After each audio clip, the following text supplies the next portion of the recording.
हिंदी उर्दू बोलने का क्या ये नहीं आप देखते नहीं हो? उस समय पर कौन हिंदू और कौन ईसाई और कौन मुसलमान था? कुछ नहीं। हम भी उसी को खुदा कहते हैं, कोई खुदा है, भगवान कहते हैं, भगवान है, वो एक ही है। ये लाइट, इसको आप उधर से आओ, इस ट्यूबलाइट को कुछ कहो, कोई कुछ कहे, कोई कुछ कहे, कोई कुछ कहे, कोई कहे कि 4 फुट की एक लाइट है, और क्या है, एक बात का टुकड़ा 4 फुट का है, उसमें से लाइट निकलती है। तो मतलब से मतलब है कि आपको रोशनी से मतलब है कि दुनिया के काम से? खुदा एक, भगवान एक, उसमें कोई फर्क नहीं। ये तुम्हारी बेअक्ली और अज्ञानता का ये सबूत है कि हम उस भगवान को ये कहें कि तुम्हारा नहीं और मेरा नहीं उनका। आपको पानी पीते हो किस लिए? प्यास चली जाएगी, सब लोग पानी पीते। इसलिए जीवात्मा भूखी है, रूह भूखी है, अपना गिजा, अपना भोजन ये चाहती है। इसमें शरीर में जीवात्माओं का, रूहों का भोजन नहीं मिलेगा। वहां रोटी और पानी और धूप है और कपड़ों से तो भूख जाएगी नहीं। ये तो पंच भौतिक शरीर को ढकना है, उस पर भी आपको बर्दाश्त करना है। कुछ न कुछ आपको भूख और जाड़ा और गर्मी और बरसात आपको महसूस होगी, लेकिन उतने ही में आपको गुजारा करना। कितने कपड़े पहनो, 10 कपड़े पहनो, 20 कपड़े पहनो, लेकिन ठंडी का एहसास आपको होगा, अनुभव आपको होगा, लेकिन उतने ही में आपको गुजारा। ये जीवात्माओं का, इनमें कोई भी भोजन और कोई भी खाना खुराक नहीं। इस जीवात्माओं की रूहों की खुराक अलग, वो आपके दिल और दिमाग के ऊपर खुराक। इस रूह को, जीवात्मा को अपने दिल और दिमाग के ऊपर में एक दरवाजा है, सुई के रोजन के बराबर। उन महात्माओं से जाकर के मिन्नत करो, प्रार्थना करो, उनको प्रणाम करो, सिजदा करो, नमन करो, अदब करो उनका, और उनसे कहो कि हमको उस सुई के रोजन में बैठा हो। जरा सा वो दरवाजा हम उस पर बैठ जाएं, जरा दरवाजा अपनी मेहरबानी के साथ दया दृष्टि से खोल दीजिए। तो उस दरवाजे के खोलते ही उस समय पर फिर आपको क्या मिलेगा वो तो आप जानते हैं। नैन के अदर जो चश्म के बीच खत्म को खोज जा झलक तारा, उसी बीच खुदा का तख्त है और शिष्य से देख जाओ बहिष्ठ सारा। तू जानता नहीं कि रोजन में क्या है? बड़े बड़े ऊंट और हाथी उस सुई के रोजन में ऐसे ही चले जाते हैं। ऐसा उसका उस प्रभु का, भगवान का, खुदा का, और आप उसको ये नहीं समझते। ये दोनों तरफ की तालीम, दोनों तरफ की शिक्षा, इधर की भी है और उधर की भी है, ऐसी शिक्षा। तो मैं आपको थोड़ा सा उस सत्संग का कार्यक्रम एक सुनाऊंगा, उसको जरा सा आप बड़े विद्वत, आज तो थोड़ी देर तक तो होगा ही, क्योंकि दूर से चलकर आए हो तो देर तक थोड़ा होना चाहिए।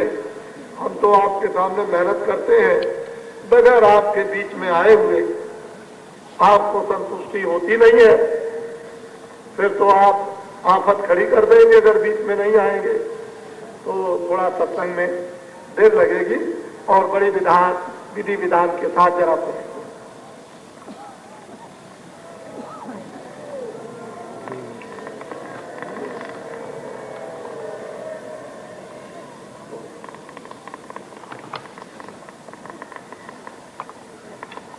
सूरत क्यों हुई दीवानी, तेरी बिरता वैसे बयानी। महापुरुष कहते हैं कि जीवात्मा है सूरत रूप, तो यहाँ किसमें दीवानी हो गई? यहाँ तेरा कौन है? न तेरा मकान है, न तेरा राज है, न पाट है, न जमीन है, न सोना है, न चांदी है, न औलाद है, न बच्चे, न भाई है, न पति है, न पत्नी है। अरे सूरत, अरे जीवात्मा रूह, तो यहाँ किस पर दीवानी फिदा हो रही? यहाँ तो तेरा कोई नहीं है। तू अपने जीवन को, अपने मनो शरीर को, मिली हुई श्वासों को, इस खजाने को तू क्यों व्यर्थ में, क्यों बेकार में खो रही है? यहाँ तो तेरा कुछ है नहीं। कितनी मेहनत करती, कितनी परिश्रम करती है, और फिर भी तेरे पास नहीं है। और वो मनकन का घाट पर देखिए आग जल रही। क्या उनके साथ में आया है और क्या लेकर के आए हैं? और अब मतलब ये कि सबको दिखाई दे रहा, तो तू कहाँ दीवानी, कहाँ पागल हो रही, किस पर तू अपने आप को चढ़ा चुकी है? जग भोग रोग दिन बीते, तू जाए दो कारवी। कहते हैं जीवात्मा ये जगत के भोग है। ये क्या है? बीमार रोग। ऐसे रोग है कि तू इनसे अच्छी नहीं हो सकती। जितना तू इधर फंसी हुई है, इंद्रियों को फंसा दिया, ये सब के सब रोग, और रोग से होगी पीड़ा। और ये ऐसे रोग है कि असाध रोग। इन ये असाध रोग कब जाएंगे? जब वो सच्चे वैद्य, हकीम, उसको जानने वाले, उसको पाने वाले, उसको देखने वाले जब मिलेंगे, तब तेरा ये रोग जाएगा। नहीं तो ये सब दिन जो कुछ भी तेरे यहाँ गुजरान हो रहे, इन सब चीजों से तू रीति खाली चली जाएगी, कुछ नहीं जाएगा। मुट्ठी बांधे आए जगत में और हाथ पसारे जाओगे।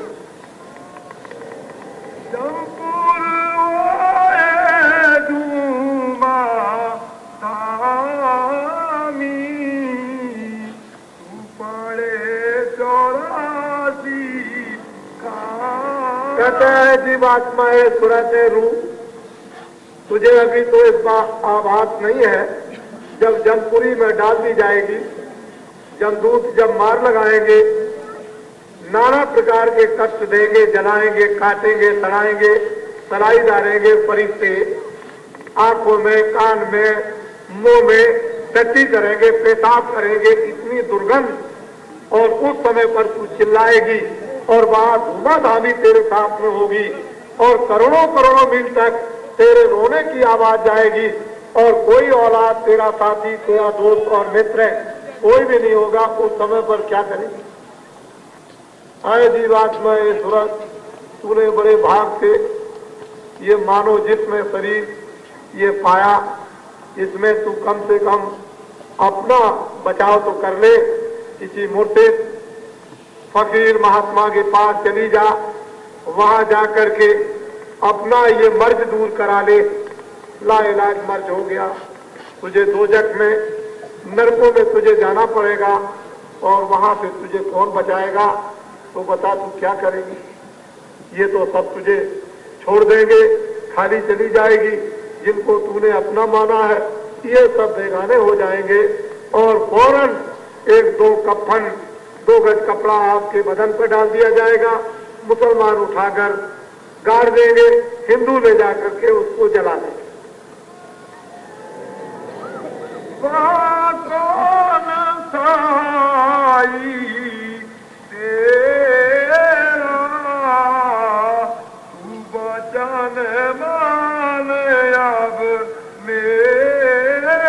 फकीर और महापुरुष कहते हैं कि ऐ जीवात्मा, तू अब भी मान ले, अब भी वक्त है, अब भी समय है। वहां तेरा कोई सहायक साथी नहीं होगा, तेरी तकलीफ को पूछने वाला और बचाने वाला। इसलिए तू वचन मान ले। जो वक्त, समय जो गुजर गया, निकल गया, जो श्वासें खत्म हो गई, ये जिस्म मनो शरीर से ये दोबारा लौट करके नहीं आएगी। जिस डाल से पत्ते झड़ जाते हैं, उस पर बौर न लागे डाल। कभी लौट करके झड़े हुए पत्ते पेड़ पर लगते नहीं। वो तो गिर गए तो गिर गए। है इंसानों, है आदमियों, है मनुष्यों, ये श्वास का खजाना है, उसने आपको दे दिया है। नाक और मुंह से श्वास निकल गई तो दोबारा फिर इस डाल पर, इस दरख्त पर आने वाली नहीं। श्वासों की एक पूंजी गिनती की करोड़ों हो या 50 लाख हो या 2 करोड़ हो, आपको मिली हुई है। उसकी दिन और रात धोखनी की तरह से चल रही और स्वास्थ्य खजाना खाली हो रहा। स्वास्थ्य खजाना खाली होते ही फौरन पैगाम उस खुदा का आ जाएगा कि मेरा दिया हुआ ये किराए का मकान अभी सेकंडों में और क्षण मात्र में इसको खाली कर दो। जीवात्मा फौरन उसके हुक्म आते ही ये मकान और जिस्म खाली करना होगा और वो फरिश्ते, वो जमदूत बड़े बदशक्ल और क्रूर आवाज लगाते भागते हुए आएंगे। उसकी आवाज को सुनकर एकदम तुम्हारा रोम रोम खड़ा हो जाएगा, कंपायमान हो जाओगे और उसकी तरफ देखने लगोगे। जिधर से आवाज आ रही वो धड़ाधड़ कूदेंगे तुम्हारे सामने और उनकी बदशक्ल देखते ही एकदम तुम्हारा खून का पानी हो जाएगा और वो कहेंगे मकान 1 मिनट में खाली कर दो। उसी समय 1 मिनट के अंदर मन को, बुद्धि को, चित्त को, प्राणों को, जीवात्मा को निकाल कर बाहर और धड़ाक से ये शरीर तुम्हारा जमीन पर गिरेगा। ले जाएंगे पकड़कर उस दफ्तर में फौरन, यानी हिसाब की फाइल निकाल करके रखी पहले ही से ही तुम्हारे पहुंचने के फौरन 1 मिनट भी नहीं लगेगा। पूरा तुम्हारा इंसाफ और हिसाब 40-50 वर्षों का हो जाएगा। फौरन वो सुनाएगा, न जाओ इसको दोजख और नरकों में जाकर और इतने करोड़ों वर्षों तक इसको जाकर और जो इतने अच्छे काम और बद काम किए हैं जाकर इसको सजा दो। वो चले जाओगे। उस समय पर नर नारी, बच्चे बच्चियों, पढ़े लिखे अनपढ़ों, हिंदू मुसलमान ईसाइयों, कौन तुम्हारा होगा? ये जो जायका लेते हो, बकरी मारकर, मुर्गी मारकर, जानवर मारकर, पंछी मारकर जो आप ये लेते हो, इसको आप बनाते हो क्या? कब्रिस्तान। इसको शमशान भूमि। यहाँ पर कौन जलता है? मरा हुआ मुर्दा जलाया जाता है, शमशान भूमि में गाड़ा जाता है। आए इंसान आदमियों, तुमने इस पेट को कब्रिस्तान और शमशान भूमि बना लिया। ये तुम्हारा भोजन नहीं था, तुम्हारा खाना नहीं था। तुमको ये नहीं फकीरों ने और महात्माओं ने बताया था। तुम इस जिल्लत और आफत में, इस कुकर्म में और बुरे कामों में, हत्या में और गुनाहों में और ऐसे में तुम फंस गए कि तुम जानते ही नहीं कि रूहों पर कैसे रहम किया जाएगा। अल्लाह ताला, खुदा ने, भगवान ने, ईश्वर ने इन जीवात्माओं को